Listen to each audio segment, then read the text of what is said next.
Welcome back, everyone, for another deep dive. For today's topic, we're doing something a little different, a little sweeter than usual. We're taking a deep dive into the world of pie. Pie. Yes, pie. But before you think this is just about, recipes and baking, I found some research from Wikipedia about the history of pie. And, well, let's just say it's a lot more interesting than I expected. For sure. Pie seems like such a simple dessert. Right. But the story behind it actually goes back thousands of years. Ancient civilizations, cultural changes, even some linguistic mysteries. It's all there. Okay, now you've really got me intrigued. I have to ask, why should people care about the history of pie? What makes it so fascinating that we're devoting a whole deep dive to it? Well, think of it this way. The history of pie is kind of like a slice of pie itself. It's got layers, and each layer tells us something about how people lived, what they ate, and what they valued. We're talking about ingenuity, cultural fusion, and how something as simple as a pie represents who we are. I like that. Okay, so where do we begin? Is pie a modern invention or does it go way back? It goes way, way back, like ancient Egypt back. Archaeologists have found evidence of pastries that look a lot like pies in the tomb of Ramesses II. We're talking 13th century BC. Wow. So people have been perfecting their pastry skills for centuries. So were those ancient Egyptian pies the sweet treats we know and love today? Well, not quite. There's actually more evidence pointing towards savory pies being the norm in a lot of ancient cultures. For instance, there is a recipe for chicken pie on a Sumerian tablet, and that tablet is even older than Ramesses II by almost 700 years. Hold on, a chicken pie recipe from before 2000 BC. You got it. Yeah, Sometimes what we think of as, classic dishes have really surprising origins. that's incredible. Okay, so we've got chicken pie in Sumeria, pastries in Egypt. Yeah. What about the Greeks? Were they pie people too? Oh, absolutely. The Greeks were all about those sweet pastries filled with fruit. Plays from the 5th century BC by Aristophanes even mentioned them. And what's really interesting is that the ancient Greeks actually had separate words for bakers and for pastry chefs, which tells us this was already a specialized skill. Makes sense. Pastry can be pretty finicky. So what's the key to transforming flour and water into that light, flaky, melt-in-your-mouth pastry? Fat. It's all about adding fat to the flour and water. It seems so simple, right? But that's it. That's the foundation of pastry. And it's been satisfying cravings for, well, we just said millennia. It always comes back to the basics. Okay, so we've covered Sumerians, Egyptians, and Greeks. We can't talk about ancient empires and food without talking about the Romans. What was their take on pie? The Romans were very practical, as you know. They would often enclose meat or fowl in a simple pastry before baking it, mostly to keep the moisture in. But here's the thing, this pastry covering wasn't meant to be eaten. So not the edible pie crust we think of today. Not quite. Think of it more like a very early version of puff pastry. It served a specific purpose. But don't worry, the Romans did have their share of edible pastries. They had small pastries filled with things like eggs or birds that were served at banquets. And get this, there's even a mention of pie cases in a Roman cookbook from the 1st century AD called Apicius. A cookbook from the 1st century AD. They were really serious about their food, weren't they? They were, and, we might have them to thank for pie's popularity in a way. Think about it, the Roman Empire had that amazing road system, right? Those roads helped spread a lot of things, including probably the art of pie making throughout Europe. Portable, delicious food for travelers and soldiers on the go. That makes a lot of sense. So we've got pie making its way across Europe thanks to the Romans. What happens as we move into the medieval period? Does pie remain popular or does it fall out of fashion? Oh, it definitely doesn't fall out of fashion. Pie really flourishes during the medieval period, especially in those colder northern European countries. Just imagine you're a traveler or a laborer, you're braving the elements. What could be more comforting and sustaining than a hearty pie? Nothing better than a nice warm pie when it's cold out. So were they mostly sticking with the savory pies during this time period, or did sweet pies start making an appearance?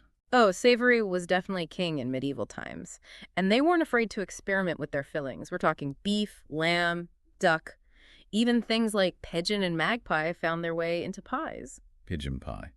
That's definitely not something you see on every menu these days. I guess that's the thing about looking back at historical foods, right? It really puts our modern ideas about food into perspective.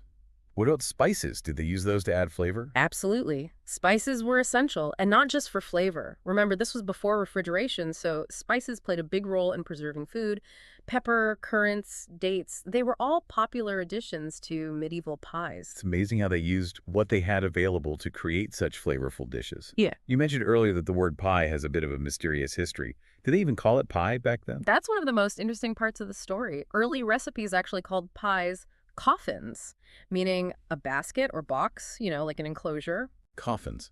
That's a little less appetizing than pie, but it makes sense considering how they thought about the crust back then. It wasn't just about a delicious, flaky outer layer. You hit the nail on the head. Those early crusts were all about practicality. They were sturdy, strong. They needed to hold everything together during baking, especially since they were often baking in those big communal ovens. Plus, don't forget that food preservation was a major concern.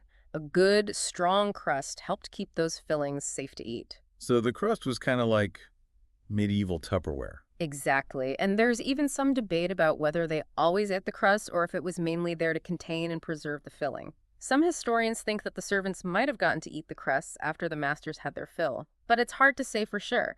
What we do know is that they were very conscious about how much flour they used since it was a precious commodity, so they would often bake their pies in earthenware dishes that could be used over and over again. Talk about sustainable cooking. They were way ahead of their time. But let's talk about the evolution of pie. From those savory, almost utilitarian dishes to the sweet, celebratory pies we often think of today. When did that shift start to happen? We start to see the rise of the sweet pie around the 15th century. That's when custard pies and fruit pies start appearing in recipes. But keep in mind, sugar was still a luxury back then, so these early fruit pies often relied on dried fruits like plums, figs, and dates for sweetness. Those dried fruits definitely pack a punch of flavor. Yeah. So when did fresh fruit take center stage in the world of pie? It happened gradually, but as sugar became more affordable in the 16th century, fresh fruit pies started gaining popularity. And here's a fun fact. There's actually a record of Queen Elizabeth I being a big fan of cherry pie. Queen Elizabeth I, a cherry pie enthusiast. That's amazing. It sounds like pie was moving beyond a commoner's food and onto the tables of royalty. Exactly. Pie was becoming more sophisticated, and so were the recipes. For example, this was the era of standing pies. These were huge pies, often filled with meat or game, with steam holes in the crust that were sealed with butter. Standing pies. I've never heard of that. Why were they so big? And how long did they last? They were meant to be eaten over several months. Imagine the logistics of that, the sheer size of these pies, the methods for preserving them. It really makes you think about how much our relationship with food has changed, doesn't it? Back then, a pie wasn't just a dessert, it was a feat of culinary engineering. That's fascinating. Speaking of changing relationships with food, you mentioned earlier that the Puritans had some strong opinions about pie. Was there something about them banning pie altogether? Yes, the legendary pie ban. It's one of those historical tidbits that gets passed around. But like a lot of good stories, the truth is a little more complicated. The Puritans, under Cromwell's rule, they weren't big fans of indulgence and excess. They thought pie is a potential symbol of that, so it wasn't exactly their favorite food. But there's no real evidence that they actually banned it outright. So more of a Puritan disapproval of pie rather than a full-blown prohibition. Exactly. It seems like the story might have been exaggerated a bit over time, maybe to emphasize the Puritans' strict lifestyle. But even without a ban, I doubt they were hosting pie-eating contests. But it is interesting that pie became associated with excess and indulgence. It shows how a food can take on a larger cultural meaning, representing something beyond just its ingredients. That's a great point. And speaking of cultural connections, no discussion about pie would be complete without a trip across the Atlantic to America. I mean, they don't say as American as apple pie for nothing, right? You got it. It's time to head to the New World and explore how pie took root and flourished in America. From what I've heard, early American settlers relied heavily on pie. And not just because it tasted good. Exactly. Remember, those early settlers, they were venturing into the unknown. Resources were sparse, and they had to be resourceful. So we were talking about those early American settlers and how much they relied on pie. Oh, yeah, they really did. I mean, you have to think about it. They were going to a whole new world, right? Yeah. Starting from scratch.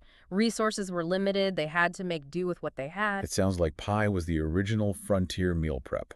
In a way, it was. It was convenient, it was adaptable, and you could make it with whatever ingredients you could get your hands on. It makes sense that it would become such a big part of American culture. It really does. And, we have to give credit where credit is due. Those early settlers, they learned a lot from the native people who already lived here. Oh, absolutely. The sharing of knowledge and traditions, it's all part of the story of food. Right. Native Americans shared their knowledge of local ingredients, like fruits and berries, and even how to use certain types of game in their cooking. That definitely had an influence on the development of American pie. It's a delicious example of how different cultures can come together and create something new.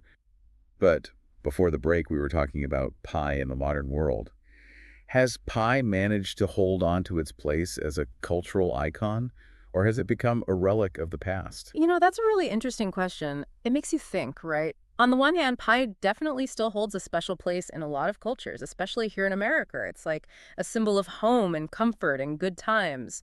Family gatherings, holidays, there's often pie involved. There's something about a warm slice of apple pie that just screams comfort food. It's true. And let's not forget, there are so many different kinds of pie out there these days. You've got your classic apple and pumpkin, of course, but then you have all these modern twists like chocolate pecan or savory chicken pot pie. There's a pie out there for everyone, basically. Exactly. But, and I hate to say this, but in a world where everything is so fast-paced, instant gratification, convenience foods.pie can sometimes feel like, oh, maybe a little too time-consuming. That's true. When you can order takeout with a few taps on your phone, the idea of making a pie from scratch might not be as appealing. Right. But you know what? I think that's part of what makes pie so special.